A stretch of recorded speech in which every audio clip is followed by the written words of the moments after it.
Well, good day, and thanks for joining me again for another week of an update with the city manager. And as you very well know, I'm getting out and about within the city to take a look at things that are going on that maybe a lot of folks aren't aware of. Being a full-service city, we have a tremendous amount of workload that comes about on a daily basis. And so today, I'm out at our wastewater pollution control plant. And it's one of the most essential services that you receive each and every day that you have a high level of expectation is always going to be working. And so when you go in and you flush that toilet, you want to make sure things work properly. And it takes a level of expertise and a level of efficiency and a level of professionalism to make sure that's happening so you don't have to worry that it won't work. So today we're going to have an opportunity to talk with Director Gustafson once again to look at a different division within the department, our wastewater pollution control plant. So here we are, we're at the water pollution control plant, and it's exciting to see a lot of the activity that's going on out here. One of the things, Eric, that I want to be able to touch base on is give us kind of an overview. What's happening at the water pollution control plant right here? It looks like there's a lot of activity underway. Give us a little bit of highlights of that and maybe show us who might be able to take us on a little journey as to what's actually going on the ground out here. Thank you, Mark. Yes, it's very exciting to be here at the water pollution control plant. It's one of my favorite places to be in the city, which some might find that quite funny, but it's a great place where centuries-old technology meets modern technology. And the product, or the water, the treated water that we outflow into the Sacramento River, in most cases is cleaner than the existing water in the Sacramento River. So it's an exciting place. We have a lot going on in many projects here that are cost-saving measures that are taking place. I'm excited to introduce our plant manager, James Carr, that could go into a little bit more detail on some of the day-to-day activities that are happening here at the water pollution control plant. Well, I really appreciate that, Eric. So James, welcome. I just want to thank you so much for being here. I know that you worked so diligently out here at the plant. You have an amazing team working every day to ensure that our facilities are operating optimally. One of the things I'd really like to have our folks really understand, what is this system like? I know you see a lot of computers sitting around. How does it function? How does the system flow? Just kind of a brief overview so folks get an understanding as to what the process actually is. So the city of Chico's treatment facility is a 12 million gallon per day treatment facility that once you flush your toilet, that water gravity flows with the aid of some lift stations in town all the way out to the treatment facility.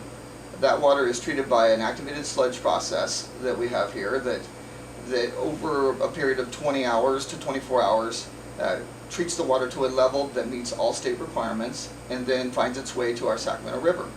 And thereby we are introducing water in nearly all cases that is better than the water that we are discharging to. This process is handled and treated at the plant by our staff, which has several components to it. It has an operational component, it has a laboratory component.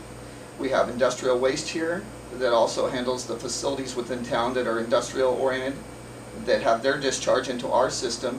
And we also have specially trained electrical people that handle any of those complex components that operational staff cannot handle. Appreciate that, James. You know, it's funny because I know that it's such a complex process that it goes through, but I know we don't have time here to kind of walk through all the details of all that. So I appreciate that overview.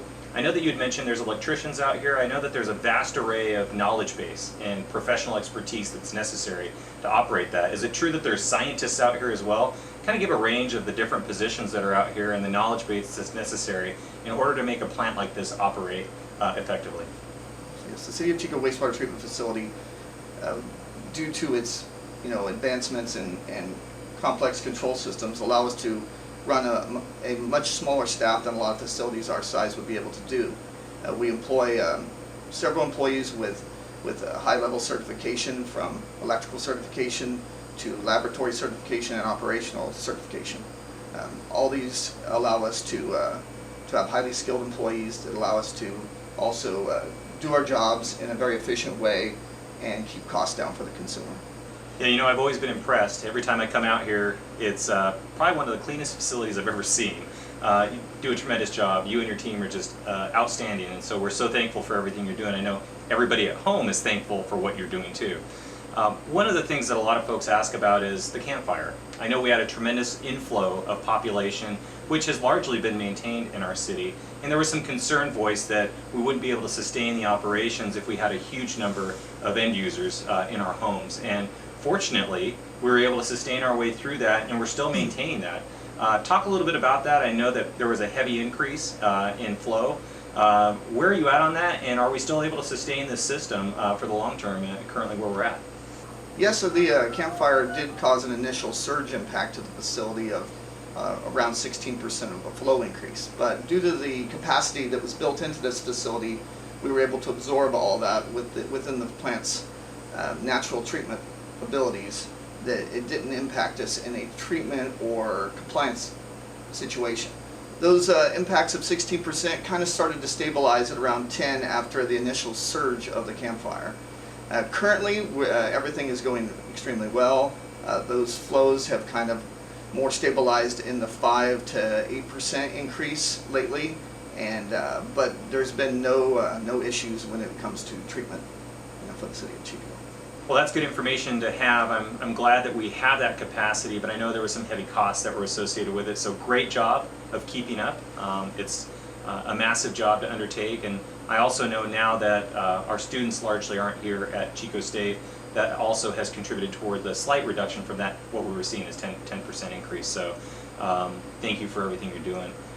One of the things that, and kind of want to come full circle on, is we are one of the lowest rates in the North State, if not the lowest rate in the North State. And I know we're trying to maintain that, but without the proactive measures that you and the city team continue to do out here to try to lower costs, I just want to highlight and do a little bit of patting on the back of some of the things that you've done out here to lower costs to the end users, like myself and yourself and a number of other folks, 110,000 other folks, who have to pay for their sewer fees.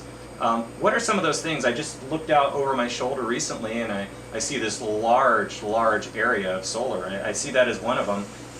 Kind of highlight some of those things. I think it's important that the folks understand the initiatives that we've undertaken to try to keep costs as low as possible. Yes, the treatment facility is always looking for new ways to save money and try to improve on processes that we're already working on. City staff has also downtown worked on refinancing the revolving loan that was an integral part in expanding this facility, and with that successful refinance, they were able to save the city up to $160,000 a year.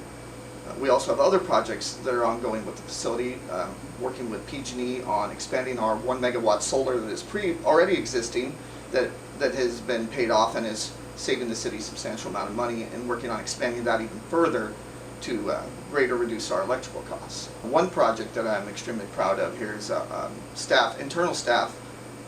It's an ongoing project, but we finished completion of a dissolved oxygen and ammonia control strategy within the facility that we have complete control of remotely and on site, that allows our blower system to optimize its air input into the treatment process by utilizing dissolved oxygen and ammonia control specifically to target the locations where we can put that air to better use it and to reduce its need in certain components of the process. This in turn allows us to really reduce our oxygen production, which has been shown lately to save us in the neighborhood of $100,000 to $150,000 a year potentially. And with our future projects of changing out our blowers to even improve their efficiency more, those numbers could even increase more. Well, that's wonderful, and that's really music to any city manager's ears, because every time the city is able to save cost in how we're running our operations, then those cost savings get passed on to the end user, which is each and everybody who's watching this video. So that's obviously tremendous news.